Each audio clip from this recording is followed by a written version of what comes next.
Olá, povo de Deus, segundo domingo da Páscoa, dia 11 de abril de 2021.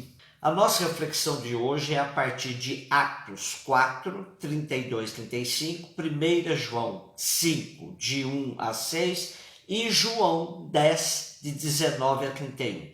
Nos 12 primeiros capítulos de Atos, temos um esquema de 12 e 7.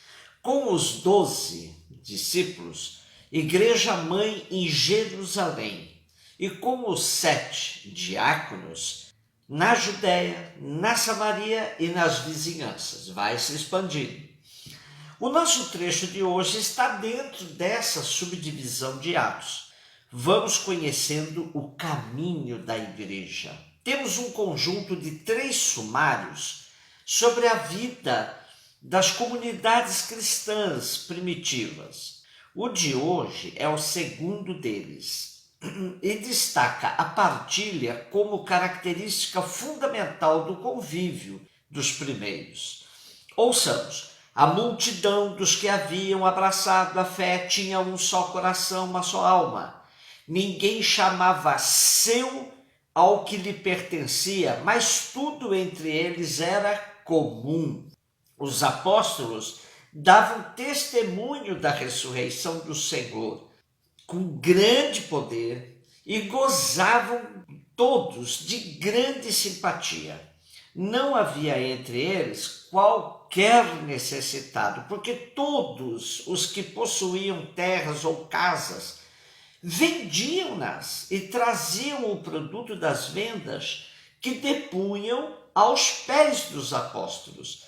Distribuía-se então a cada um conforme a sua necessidade. Apesar de apresentarem traços do que realmente acontecia entre eles, percebe-se que a descrição não é um relato histórico, e sim um retrato utópico da meta que eles queriam alcançar. Quando Lucas escreveu os Atos, muitos embates já se davam dentro das comunidades, em torno de questões doutrinais, exercício do poder, administração de finanças. Nesse contexto, Lucas apresenta a comunidade ideal para que eles superem suas divergências e se lembrem de como é viver realmente o seguimento de Jesus na vida comunitária. Destaca-se, dentre as características do projeto de vida comunitário, o cuidado com os pobres, pois entre eles não deveria haver nenhuma pessoa passando fome, passando grandes necessidades. O slogan, vamos dizer assim, deles era isso: de cada um de acordo com a sua possibilidade, a cada um de acordo com a sua necessidade. 1 João 5, de 1 a 6. Não se sabe nada do autor ou autores das 3 cartas atribuídas a João. Que João é esse? Um nome tão comum na época. Fim do 1º século, começo do 2º, e nesse tempo as comunidades já enfrentavam problemas sérios com pessoas que fomentavam heresias entre eles, pregavam coisas estranhas a respeito de Jesus, de sua encarnação, de sua ressurreição, mesmo sobre sua atuação como Jesus de Nazaré. Uma regra de ouro na interpretação de um texto bíblico é: quando se insiste muito num ponto, é sinal de que em torno dele existiam problemas. Vejam que no trecho de hoje se discute sobre a unicidade de Jesus Cristo. Jesus é o Cristo, isto é, o Messias. Descolar essas duas realidades compromete inteiramente a fé cristã. Portanto, é fundamental defender o núcleo da fé cristã, que afirma que Jesus é o Cristo e é o Filho de Deus. A essa verdade só se chega pelo Espírito Santo, pois é o Espírito que dá testemunho, porque o Espírito é a verdade. O autor desta carta vai ainda desdobrar sua narrativa sobre os critérios para o discernimento da autenticidade das comunidades cristãs. E dentre os elementos fundamentais, vai destacar o amor a Deus, seguindo os mandamentos, e o amor aos irmãos como único caminho para se chegar verdadeiramente a Deus. João 20, 19, 31. O trecho de hoje é rico em detalhes e faz parte das narrativas das aparições do ressuscitado. João nos dá com precisão o momento em que essa aparição aconteceu, ao anoitecer daquele dia, o primeiro da semana. Esse primeiro dia significa início da vida nova. Dia carregado de sinais, pois bem pela manhãzinha Jesus já tinha se manifestado a Maria Madalena, que persistentemente ficou colada ao sepulcro de Jesus enquanto os discípulos voltaram para casa. É impressionante que mesmo depois de Pedro e o outro discípulo terem ido ao sepulcro, comprovar o que Madalena lhes havia dito sobre o túmulo vazio, mesmo dizendo que o discípulo amado tinha entrado no sepulcro, visto e acreditado, ainda eles estavam trancados em casa com medo dos judeus. O que eles pensavam? Ora, se fizeram o que fizeram com o mestre, o que não farão com os discípulos? A primeira expressão de Jesus neste ambiente está justificada. A paz esteja convosco. De paz é o que eles precisavam para discernir todos os sinais que estavam acontecendo pós-morte e ressurreição de Jesus. Impressionante que, junto à exortação pela paz, Jesus lhes mostra exatamente suas feridas, nas mãos e no lado. A identificação do ressuscitado se dá pelas suas feridas. Assim que os discípulos reconhecem Jesus, ficam alegres. E Jesus repete, a paz esteja convosco, e acrescenta um mandato missionário.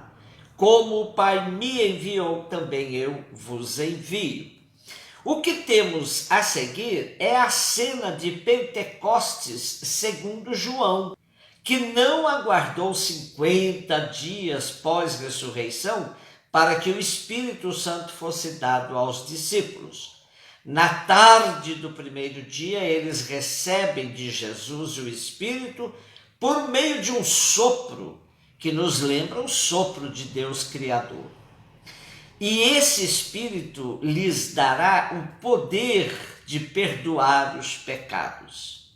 Na segunda parte do relato de hoje, temos a experiência de Tomé, que simboliza uma parte significativa daqueles que não acreditavam nem mesmo com o testemunho da comunidade.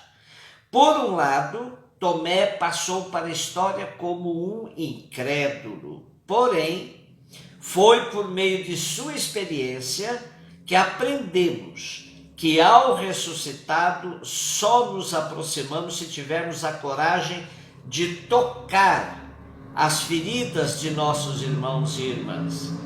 Quando tocamos as feridas dos caídos à beira das estradas da história, estamos aptos para fazer a mais nobre das profissões de fé, meu Senhor e meu Deus. Também da experiência de Tomé aprendemos que o fundamento da fé autêntica está em crer, sem ficar apegado a sinais palpáveis. De aí por diante, crê e experimenta o ressuscitado quem tem a ousadia de tocar as feridas de seus irmãos e irmãs. E na experiência com Tomé, Jesus fala pela terceira vez, a paz esteja convosco. O nosso contato com o Cristo oscila entre não me toques, não me segure, palavra dita Madalena, e o põe o dedo aqui, palavra dita Tomé. Não podemos tocar se o quisermos impedir de voltar ao Pai, se quisermos tomar posse dele. podemos e devemos tocá-lo em sua volta, em seu segundo retorno, que já começa aqui agora nos menores e alcança seu auge naquele momento em que sua presença, até então anônima nos menores, se evidenciar. O que fizestes a um desses meus irmãos menores, a mim o fizestes. Essas são palavras de Thomas Harrick. E assim ele conclui: sou velho para entender a língua dos pássaros. Não possuo a ingenuidade e a pureza para entender a língua dos anjos, mas ouço a língua de Cristo nas feridas do mundo. Ouço ali o seu chamado e a batida do seu coração. Não posso entender, não posso fazer de conta que sou surdo. E sempre de novo aprendo a linguagem dos toques, que responderiam ao seu chamado a arte dos toques carinhosos, que trazem alívio para essas feridas sensíveis. Assim sendo, se quisermos fazer a experiência do ressuscitado nos moldes de Tomé, temos de ter a coragem de tocar as feridas dos descartados por essa sociedade excludente. Um beijo no seu coração.